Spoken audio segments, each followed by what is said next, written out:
to this morning's edition of the Construction CPA's Coffee Cafe. I am the Construction CPA, Lisa Raish. We are dropping the hammer on cash flow problems so you can build things that matter. So what are we going to be talking about today? We are going to be talking about preparing your business for year-end compliance. Unfortunately, before you know it, year-end turns up and you want to make sure you're prepared. We don't want to see you scrambling to get yourself all together when you get ready to go and do your taxes. So let's talk about the best way for you to prepare for that so it isn't a scramble for you at year-end. All right. So what if we told you that, if you were missing just one year-end filing, but it could cost you thousands if you didn't do it or you did it late, right? How, would you be worried about that? Most people are. So that's the reason why we put so much effort in ensuring that you have everything together so you can be compliant and you don't lose out on any deductions or, in fact, filing late or not filing at all. So we're going to talk about some of the payroll filings that you'll need to do, 1099s, which is super common in construction. We use a lot of contractors, so that's going to be a big one we'll talk about. And talking about just the best ways for you to stay compliant and make this just as stress-free as possible. Again, year-end can be stressful because you're trying to get those last-minute things done. We just want to make sure we kind of cut down on that stress, take out the easy things that we can help you prepare for in advance. All right. So why does this matter? So year-end compliance really just isn't just paperwork, right? People think, oh, I need to keep my paperwork in order, but it's required by law. So, as a business owner, you're required by law to keep your documents and keep them in an orderly fashion so you can actually find them. And at the end of the day, it really will help to keep you out of trouble with either the IRS or any of your state agencies, right? So we talk a lot about the IRS here, but in most cases, there is some level of state compliance that you're going to need to prepare for as well. So we want to make sure that you're looking at it from both places. You need to be compliant with the IRS, the Department of Labor, and then again, federally, all these agencies, but on the state side, you're also liable to some of these agencies for certain levels of compliance. Missing deadlines, it's clearly you're going to incur penalties, interest, could be fines. You could potentially get picked for audit, right? If you were religiously late for these filings, you might find yourself on an audit list. So again, something simple as making sure that you're hitting the proper deadline. We don't want to see you spend any more money on filing something because you filed it late. And we definitely don't want to see you go through an audit because you continue to religiously file your stuff late or find yourself up on an audit list somewhere. It also helps to keep you ahead of the curve on doing your tax prep, right? So you're not scrambling to find everything to file.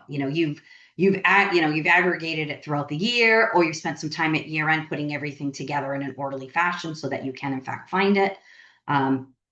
Again, anything tax or compliance related typically makes clients really, really stressed out. So we just want to reduce that stress level. We don't want you worried about getting a filing in. So again, let's stay ahead of the curve. And it just positions you for a smooth start to the new year. So let's have a smooth close to year end, but also a smooth start to the next year. We want you thinking about the new year that you're in and what you're going to do in your business versus scrambling around to get returns filed and managing your compliance at year end. So what are some of the key compliance areas that you're going to run into? All right, so the first one is going to be payroll filings. So you're going to make sure you want to review your W-2 forms. Most of us are using a payroll service now, so you just want to make sure once the service has prepared your W-2s, you want to look through them. You want to make sure that they match up with the records that you have on file. Again, you want to make sure that it looks like you've gotten a W-2 for everyone who worked for you during the year. Have there been withholdings for those employees? Are your quarterly filings accurate? Are they correct? Have your quarterly filings been filed? Do your quarterly filings, and I'm talking about that 941 specifically. Does that 941, all four of them, does that match what's in your W-2s? Because that could get you, that's a whole other compliance issue, right? When they don't match, that non-match comes back, and again, you start getting notices, right? So it's just a quick thing to review when you get those W-2s finally from your payroll service. And you typically now Everything's pretty automated, so you tend to get those earlier in the month. Just want to eyeball those, make sure everything looks accurate. You have withholdings not only on your own, but it looks like team members are having withholdings, and all your quarterly forms look like they are accurate. 1099s, that is going to be a big one in construction, right? Because many of you are using subcontractors. So first, have you been collecting your W-9s? Our rule of thumb, especially when working with our clients, is you do not pay that contractor until that first payment does not go out until you have that W-9 from them, as well as their certificate of insurance. Because then most of you are liable for some level of workers' comp. Most states have them. I know there are a handful that don't. Most of you are doing workers' comp audits, so you have to present those certificates of insurance with your workers' comp audit. So are you collecting those when you are paying them for the first time, if they're brand new contractors? But are you also collecting that information from them on an annual basis? You're going to need a new certificate of insurance each year for those contractors for your own workers' comp audit. So are you getting a brand new W-9 at that point? Again, we want to make sure that nothing has changed. For example, something simple like an address, right? You don't want to be sending that 1099 to the wrong address. So at the minimum, we're getting a W-9 on an annual basis. We're collecting that so that we at least have the correct information from them. Every once in a while, you'll find that maybe, for example, you'll see something like an LLC, right? So your LLC, they might be filing one way one year, but maybe they make an election the next year, and now they're filing as an S Corp or a C Corp, right? There might be something that changes year over year. So you want to make sure you're getting an accurate and up-to-date W-9 from them on an annual basis, so that you can, in fact, file that 1099 in January and meet the deadline, right? That deadline comes, that January 31 deadline for payroll, as well as 1099s, comes really fast. So if you're chasing the W-9s in January for that January 31 deadline, it becomes really cumbersome. We, as the accountants, CPAs, EAs, become very, very unfriendly in the sense that it's a scramble, right? We need this information to get these filings in. So it just becomes a rub between the client and the preparer. So we want to cut that rub out, right? We want to make sure that you've been aggregating those W-9s all year, or we've been, chasing you all year to get them, but you're not doing that in January. It makes it really hard to meet that January 31 deadline for those 1099s. So again, you want to make sure you're collecting that. And again, it saves you the heartache and the pain when you go, especially for your workers' comp audit. It helps you get ahead of it, so that the 1099 compliance at year end really is a breeze because you've already gone through your workers' comp audit earlier in the year. So let's talk a little bit about your actual business tax prep, right? So are all of your financial records reconciled, right? So have you reconciled all of your cash? Have you reconciled your credit cards? Have you reconciled your debt balances? All the items on your balance sheet, have you reconciled them back? Have you reviewed your expenses? Are there any expenses that seem like they're possibly in the wrong line item? Those are the kinds of things that you want to get ahead of. We don't want, there are certain things that we expect the expenses to be kind of within a certain realm. So again, we're reviewing the expenses to look for anything that may be out of the ordinary, but also, was there something that was missed, right? If there is, let's make sure we capture it before you get ready to do your tax return. Have you recorded all of your income, right? Has everything been included in your financial information, so that when your accountant, your CPA, your EA goes to file that tax return, it is just simply grabbing that balance sheet and trial and profit and loss statements and kind of dropping that into the tax return. We're not going back and redoing whole swaths of things. We've reconciled balances. We feel comfortable with the expenses, and we've included all of our income in those financial statements. You're also going to have some type of state filings that need to be filed. Now, that's going to be, in some cases, is different state to state. So, and it's going to be specific to the states that you file in, that you do business in. Again, some of the states don't have income tax, so there would not be a filing for your business from an income tax standpoint, but you're still going to have some level of state compliance that you need to make sure that you are aware of. Do you have some sort of annual report requirement? Again, are all of the state level payroll tax reports been remitted, right? Are there other things you need to remit? So you want to make sure that you're aware of whatever your state's compliance is, and you want to make sure that you are, specific to what the deadlines are. You will find a lot of times, not all the time, but a lot of times the deadlines will be something January 31 related, maybe a February 28 or possibly a March 15. So you just want to make sure you're aware of what those requirements are for the type of business that you have, because it's going to be different state to state. I'll give you a for example. If you are an LLC in many states, you are going to have an annual report requirement. In most states, not all, but in most states, it has to do with the anniversary of your filing of that LLC.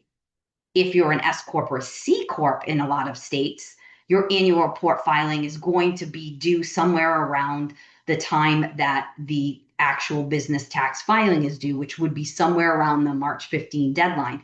So it's just going to be deadlines that are different based on the type of entity you have. So you just want to make sure that you understand what type of entity you have and what the compliance is related to that entity, because it will be different entity to entity and then state to state. Not all will be the same. So kind of what are some of the takeaways from this, right? So what are like the 4 things that you can take away from today? So first, you need to start gathering all of your contractor W-9s now, right? You should have been collecting them all year, but you know what? At the year end, this is your time to start chasing those up. Start chasing those up now. You don't want to be chasing up your W-9s in January. Very painful process. Number 2, make sure you run your year-to-date payroll reports, right? Verify wages, verify taxes. You want to do all of that before the W-2 is actually processed by your payroll service.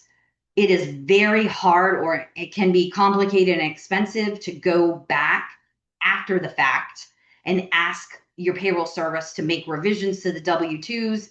In some cases, once they've already been submitted to the various agencies, it requires amending them.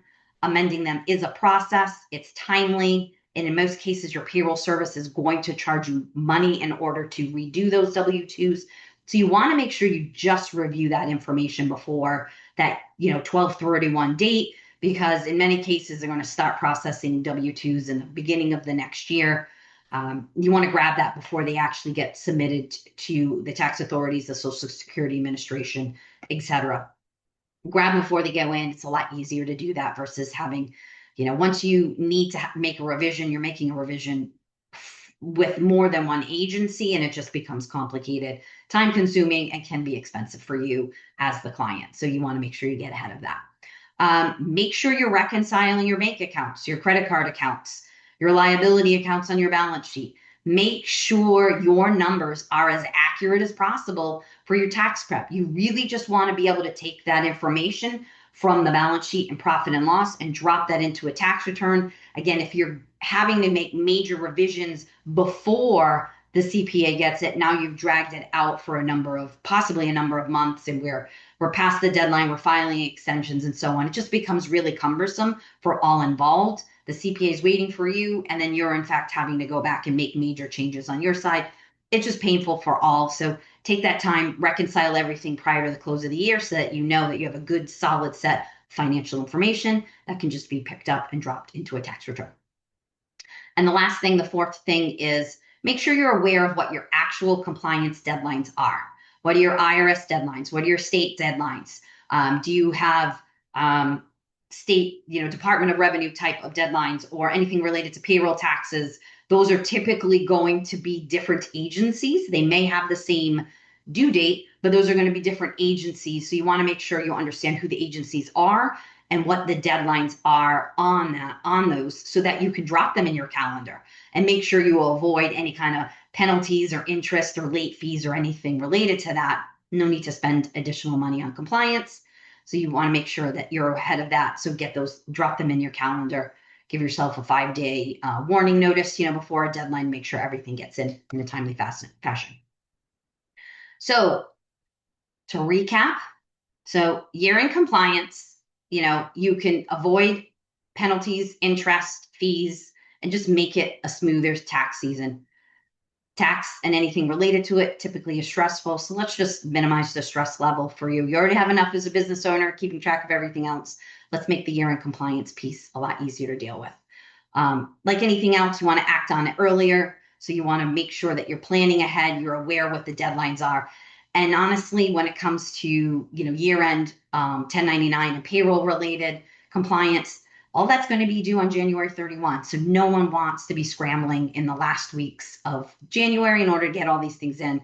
So if you get ahead of it, guess it's less of a scramble for you as a business owner, and then whomever is preparing all of your year-end compliance on your behalf.